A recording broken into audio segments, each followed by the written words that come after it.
এখানে আমি নিয়ে নিয়েছি আলু টিক্কি চাট। আর কি টেস্টি হয়েছে, আমি টেস্ট করেছিলাম কিন্তু এটা থেকে টেস্ট করিনি, অন্য বাউল থেকে টেস্ট করেছিলাম। আমার বেশ ভালো লাগে খেতে।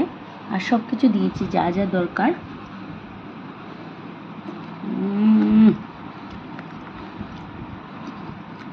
খুব টেস্টি হয়েছে।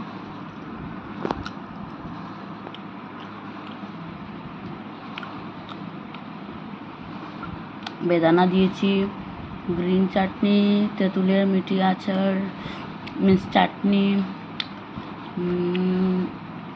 বাদাম দিয়েছি, ভুজিয়া দিয়েছি, আলু টিক্কি দিয়েছি, দই দিয়েছি, চাট মশলা দিয়েছি, অনেক কিছু দিয়েছি, আরও অনেক কিছু দিয়েছি। সব কটা মিলে একদম টেস্টি টেস্টি।